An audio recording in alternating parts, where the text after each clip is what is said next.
Hello, my name is Hans George Campbell. Tonight, I'm going to be opening up and recapping these two Commodore 64 computers that I recently got in. I already have three Commodore 64 computers in really nice shape in their original boxes, so I don't need these Commodore 64s, so I thought I'd take a peek inside, and maybe recap them, and you guys can tag along. I'll have the camera up above the workbench and we'll take a peek inside together. I plan on selling these on eBay. I'm thinking $349.95 each. The $49.95 will be, per computer, will be more than enough to pay the eBay fee. So I'll get a solid $300 for each one of these computers. I'll be selling each one of these on eBay for basically $350. So that's $700. eBay will probably keep around $100. That leaves me with $600, and that's pretty good profit, considering I didn't pay that much for these. I think I paid maybe, I don't know, 20 bucks a piece, 25 bucks a piece, something like that is what I paid for them. And they're in really nice shape. So I thought I'd take a peek inside and recap them, and you guys get to tag along, because I know a lot of you out there, you love the Commodore 64 computer, and you love watching videos, anything that has to do with Commodore 64, so yeah. So let's get started.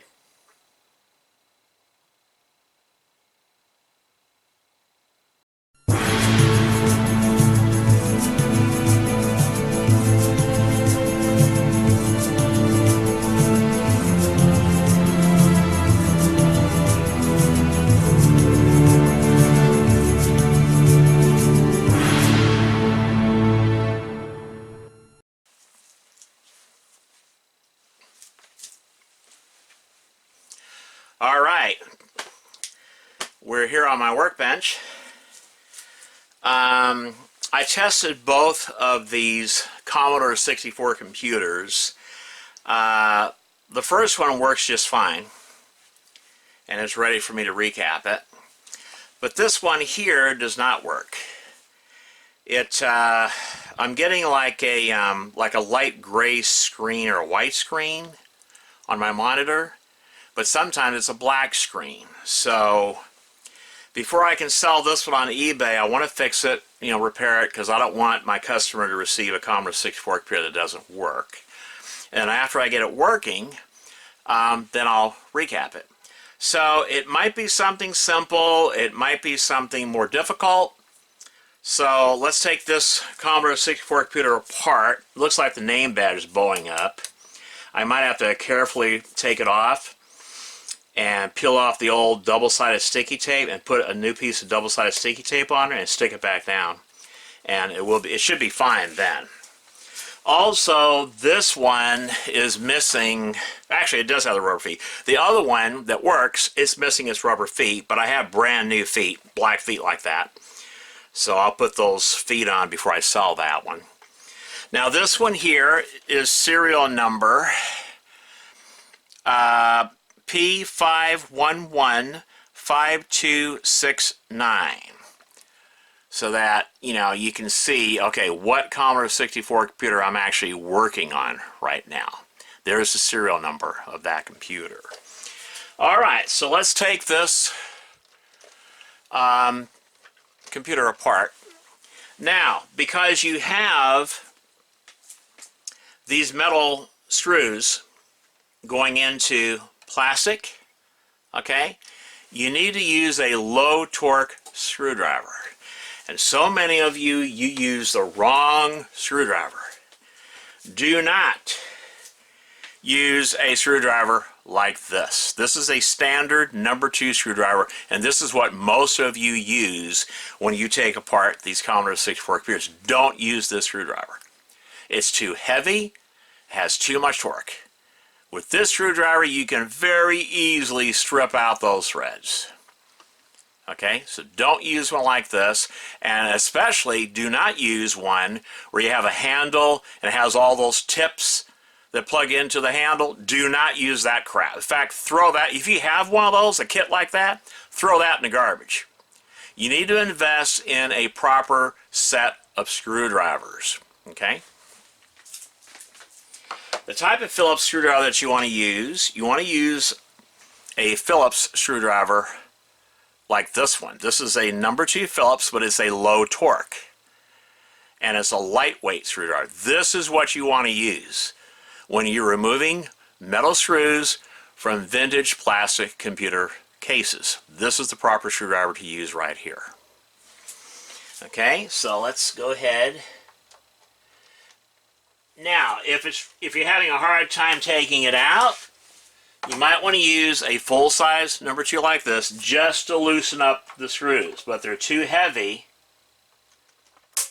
Okay, they're too heavy to actually pull them all the way out. See how it's creaking?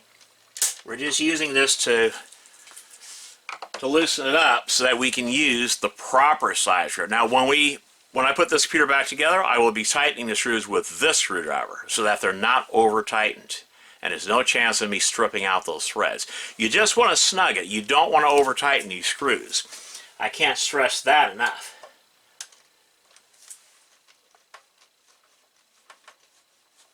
Okay. I can tell by how hard it is to take these screws out that this computer I don't think was ever opened, because these are really, they're in there tight.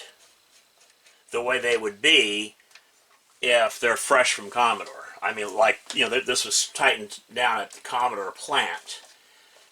Because, yeah. Okay.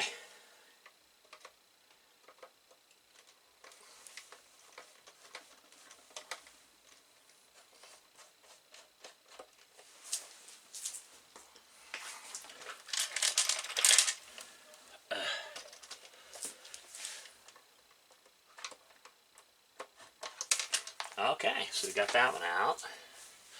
All right. So let's something loose in here. Probably why it's not working. Okay, now when you pop this thing apart, you got to be very careful not to break the plastic tabs that are in the back here. There's 3 of them in the back here. And the way you do that, when you lift up on this front part right here, you want to press down on this rear part and press in. Okay? All right. And I was able to pop that without breaking those tabs. Without breaking those tabs. But that's how you do that. If you just lift up, you'll break those tabs. You have to press down the back while pushing the bottom part in. Or out, whatever. Anyway, yeah, that's how you do it. Okay, so also remember how, I think this is key, but remember how this keyboard, yeah, these right here, these tabs, they break real easy if you're not careful. They will break on you, especially at this one. So I lucked out, I didn't break any of those. So, but anyway, that's the inside of the keyboard part, in case you've never seen the inside of a Commodore 64 computer. There's your caps lock right there. There's your LED, power LED wire, keyboard cable. Okay. All right.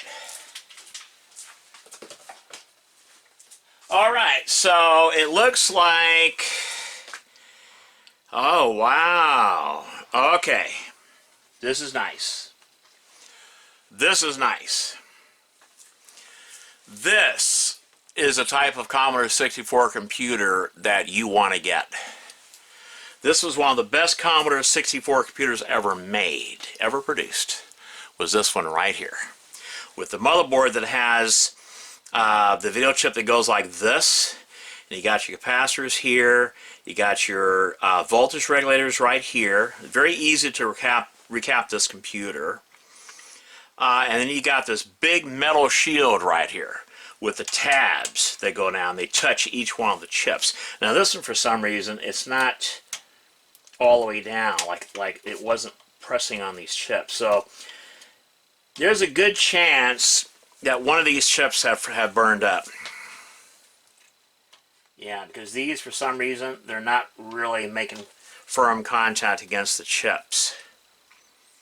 So, but yeah, you want the one that has this shield on it, and you do not want to throw this shield out and put those heat sinks on the chips. Don't do that. If you're lucky enough to have a Commodore 64 computer that has a shield on like this, you want to bend those tabs down that are more flexible, remove all the old, clean off all the old thermal paste, put on new thermal paste just a little bit, don't overdo it, and you put this shield back on. You want to put this shield back on. That's the best heat sink for these chips. Unless you're going to put the heat sinks on the chips, right? And you have them fan cooled. In other words, you're putting this motherboard inside of a PC tower case, okay, with a muffin fan that's going to be blowing over these chips, blowing air across the heat sinks. Then, of course, go ahead and remove this, but don't throw it away. These are now getting harder to find. But if you're going to use your Commodore 64 computer like this, you want to put this shield back on. Okay? Alright, so let's take that shield off to see what's going on here.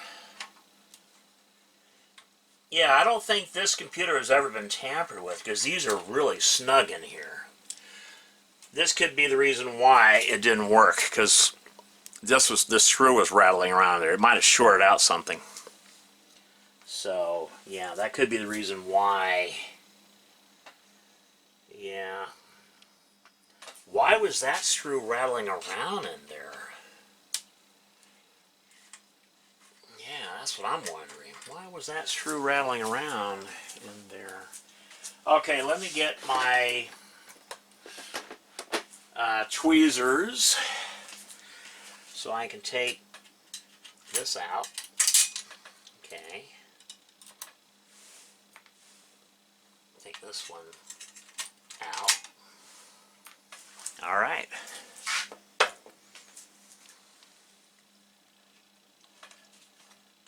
Oh, there's a screw here too, I think. Yeah, screw here. All right. And there's a screw here. Okay. So, yeah, there. I hope that screw didn't short this motherboard out. If it did, that's probably why this is not working. Probably short out one of the chips or something, or it might have blown that fuse. I'll check that fuse first. That'd be the first thing I do, is check that fuse. Yeah, that'd be the first thing I do. Check that. Okay, this should come off now. Yeah. But see, all that old thermal paste has to be cleaned off. And then these need to be pushed back down a little bit so that they make sure they touch the chips, But I'll clean that up when I get ready to put it back in there. I'll clean that up. Okay. So, yeah. I'll be right back after a quick commercial break.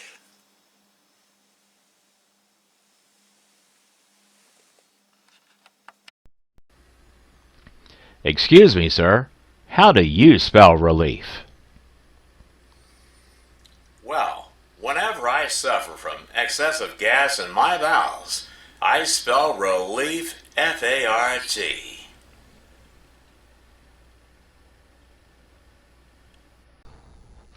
F-A-R-T. Fart spells relief.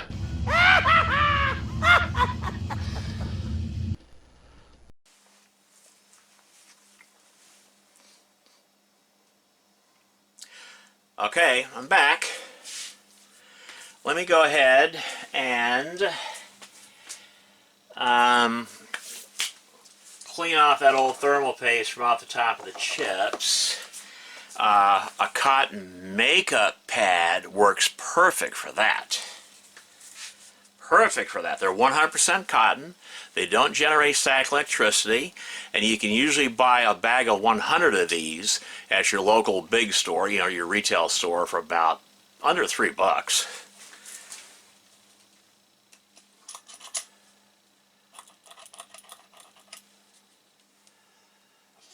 Put some alcohol in there and wipe that off like that.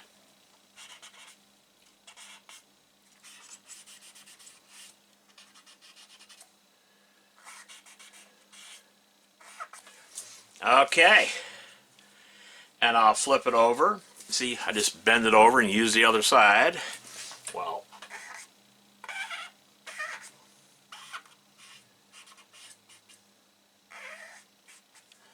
okay. Put some more alcohol on that. Go like that. There you go. Okay. Okay, let me get another one.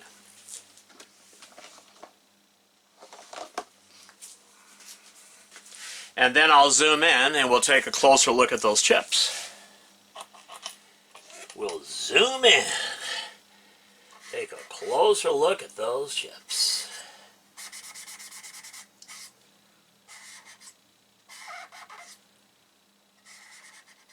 Okay.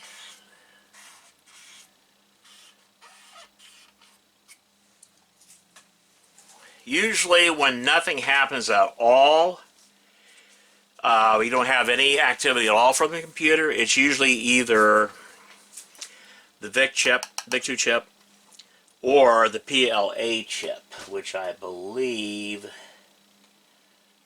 it's this one, because I think they reversed these two. On the 4L7 motherboards, the SID chip is here, and the PLA chip is there. But I think on the 425 boards, Commodore, for some reason, they reversed it. They put the SID chip up here, and the PLA chip here, and this, of course, is your processor. Okay, these two are your I/O chips, and these are your ROMs. So, yeah. All right. There we go. Okay, so let me get a new cotton makeup pad. Cotton makeup pad. Okay.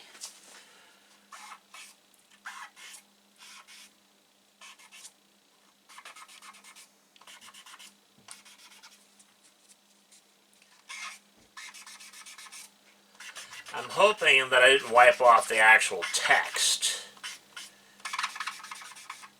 because alcohol can wipe off that text if you're not careful. So, yeah.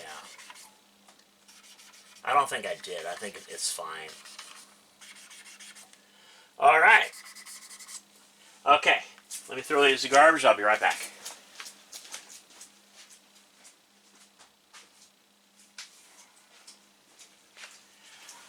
Alrighty.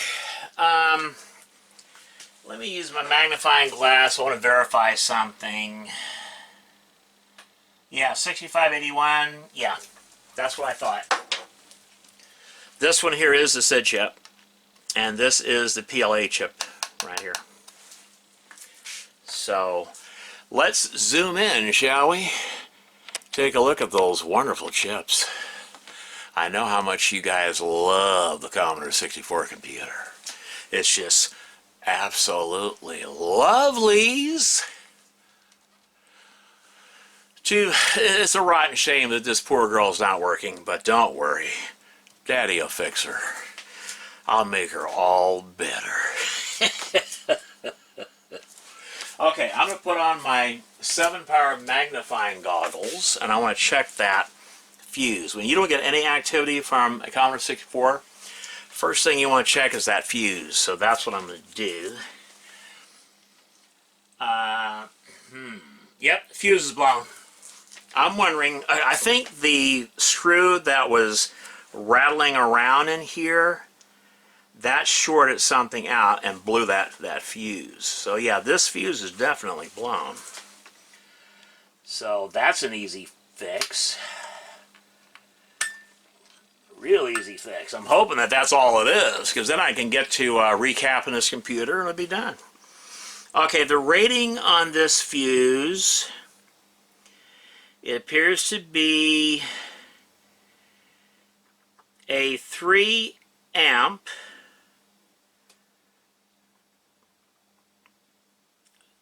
no.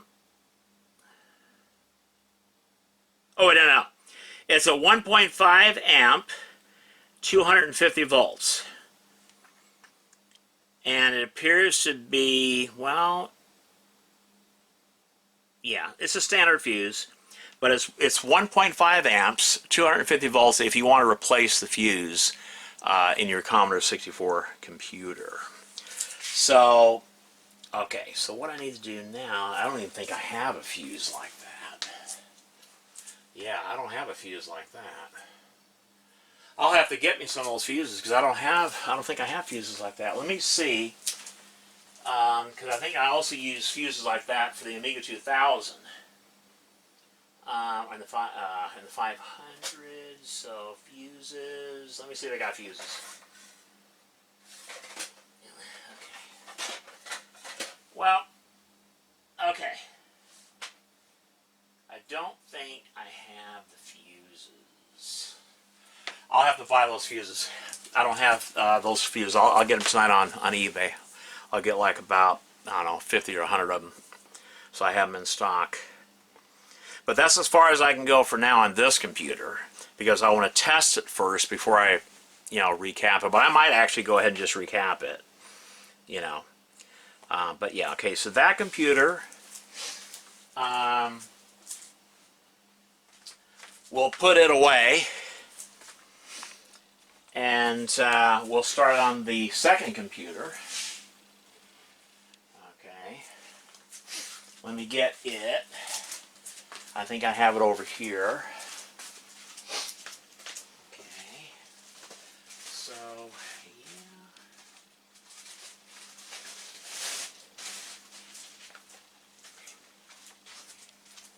yeah. Okay, so this, let me zoom back out.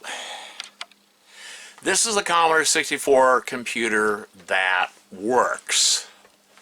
I tested it, works just fine. I used let's see, Mega Race game cartridge for the Commodore 64. I plugged it in and played the game a little bit, and it works fine. I heard the sounds and stuff, so the SID chip's working. Everything is working on this one. So I'll go ahead and recap this one. We'll take it apart first, take a look inside, and yeah. Let me take my goggles off.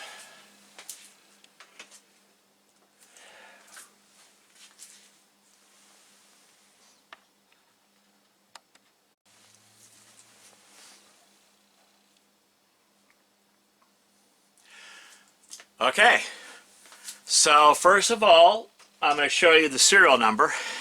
Now this one, like I said before, it's missing its feet, but I have brand new black feet for these computers, so I'll put the feet on. Now this one here, the serial number is P2273191. Right there. Now this one I'll go ahead and recap because I know it works. I've tested it and it works just fine. Okay. So, let's go ahead and take this computer. Let me zoom out just a little bit more.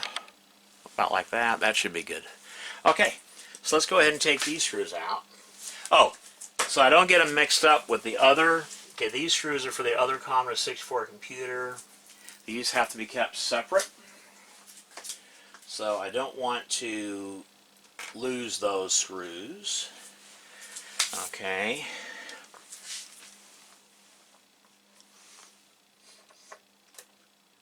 Now this computer, I think, has been opened because these screws are coming out real easy. Yeah, they're coming out real easy. Yeah. And also it looks like somebody used too long of a screw here because it's trying to poke out through the plastic. So I know this one has been opened. I know it's been opened. Oh man, what the... I know it's been opened. Okay. Oh man, are you serious?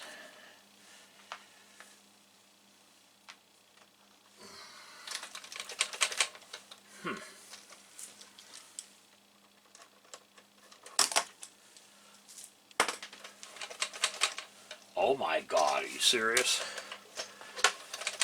Come on out of there. Oh my god, are you serious? Oh my god.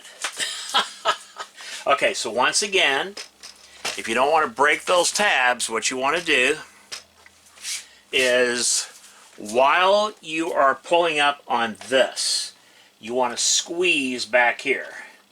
Push in a little bit. Like that. Check, make sure it's not breaking. And it didn't break, but you want to press in, and that keeps it from... Oh, this has a little fan in it. Look at that. Somebody put a fan in this. Why would they? Oh my god, man. There's no heat sink or nothing on here. Oh my god, man. Look. They got a little fan in there. Oh my god. Are you serious?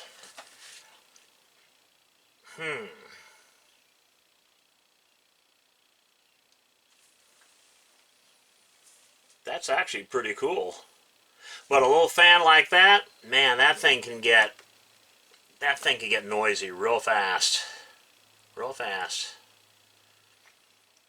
Yeah, I'm going to recap this computer,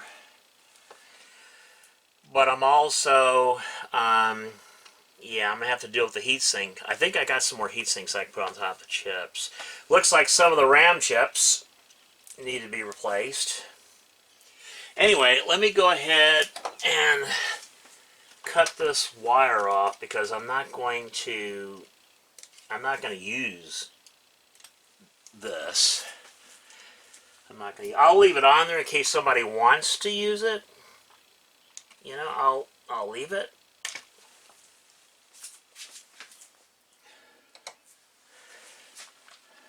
Okay. So, yeah. There's that keyboard. Just put it right there. Okay. So this is the inside of this Commodore 64 computer. And I'm going to recap it. That'll be in the next video. But I think I also want to put some heat sinks on the chips that get hot. Mainly this chip. This looks like a 407. Is it a 407? Let me see. Yeah, 407. This is the most common motherboard found in the Commodore 64 computers, the 407s. Yeah. So I'm going to go ahead, I'll replace both of the voltage regulators. I usually do that because these are old, so I'll unsolder those, put brand new ones in. I'll replace these 4 capacitors here that deals with the power supply, and I'll put heat sinks over these chips that get hot. Now there's no need to replace all the smaller electrolytic capacitors, okay? Just inspect them. If they're not bulging, they're not leaking, just leave them alone. The only ones you really need to replace because they're under the most stress is these capacitors here. These should be replaced. And also, if the voltage regulators are the original ones from Commodore, these need to be these really should be replaced too. Yeah. Okay. So, I'll go ahead and zoom in. Has this been...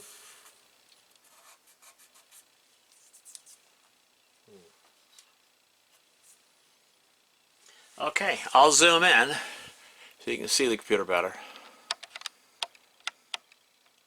I'll zoom in and, yeah.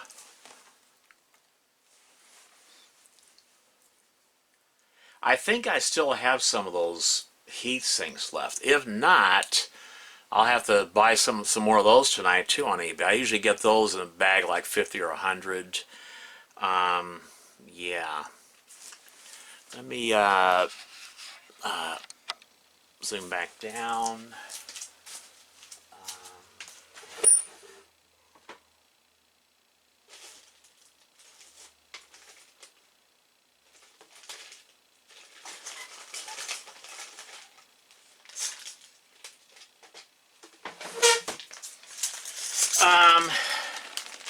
I usually buy heat sinks like this in bulk, but these are for the larger chips like I usually find on the Amiga and other vintage computers, you know.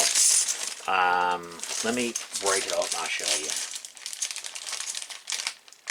And I have a whole big roll of professional quality thermal tape that works really well. But this is the size of them. They're about, I don't know, about 2 inches by 1 inches.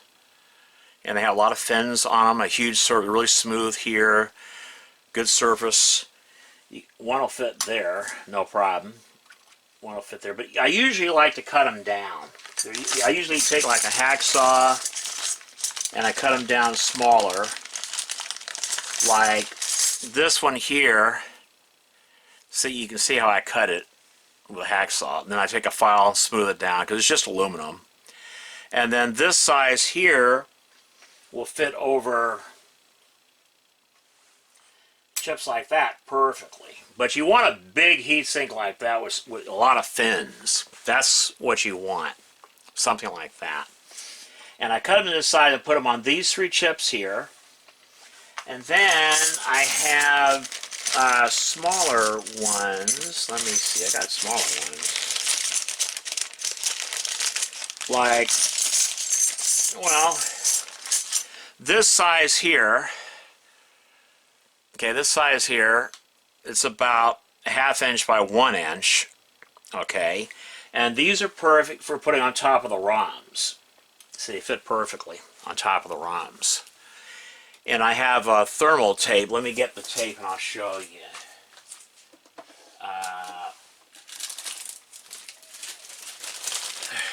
I usually have it in a bag like this to keep it clean so it doesn't get dirty. Okay. Alright, this is what the thermal tape looks like. It's, I don't know, about a 32nd of an inch or a 64th of an inch thick. It's not very thick, but it's really sticky stuff. This is really good quality stuff. And you just peel it. This blue film here peels off. But what you do is you cut it, and you stick it on a chip first. And then you peel the blue film off, and you stick on, you know, your heatsink. But yeah, I thought I'd show it to you. You can get a roll like this on eBay for about, I don't know, I didn't pay that much for that. I think I paid like between $6 and $8 for this roll. And it'll last a long time. You can put a lot of heat sinks on the chips with this much tape. But yeah, you want to keep it in a Ziploc bag like this because you want to keep it clean. You don't want it to get dirty. It's real sticky. You don't want it to get dirty. So I usually keep mine in a Ziploc bag like that.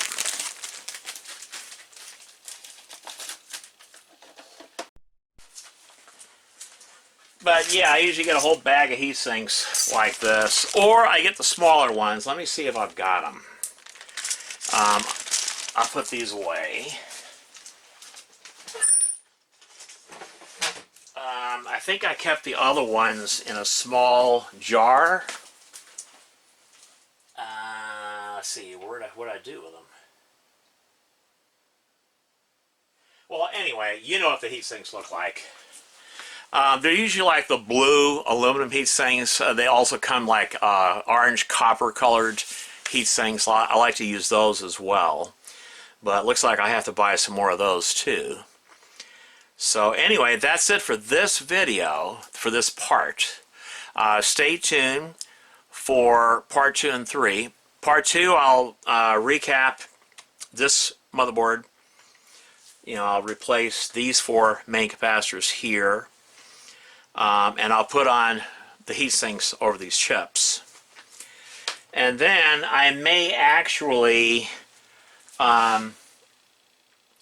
hook back up that fan because it wasn't noisy. It was actually pretty quiet, and that's a good idea to have some air flowing inside the case across the fins. But what they should have done is also put the heat sinks on top of these chips. You know, I'm surprised that these chips didn't burn up. You know. But yeah, that's it for this video. I hope you enjoyed it. My name is Hans George Campbell. And until next time.